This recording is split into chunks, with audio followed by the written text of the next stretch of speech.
Dopo il terremoto dell'inchiesta sui dati Covid, Musumeci a Catania incontra Razza. L'assessore è visibilmente provato, riferirà più tardi il governatore all'Ars. Ed è lì, nel faccia a faccia fra mentore e allievo, che matura la decisione di far dimettere il più giovane dei due.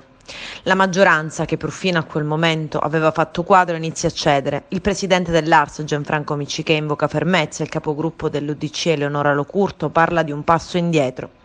Ma il livello dell'attacco nel frattempo si è alzato e nel mirino non c'è più solo Razza, ma la richiesta inizia a essere un'altra: commissariare la sanità siciliana e persino le dimissioni del presidente, perché Sibilano non poteva non sapere.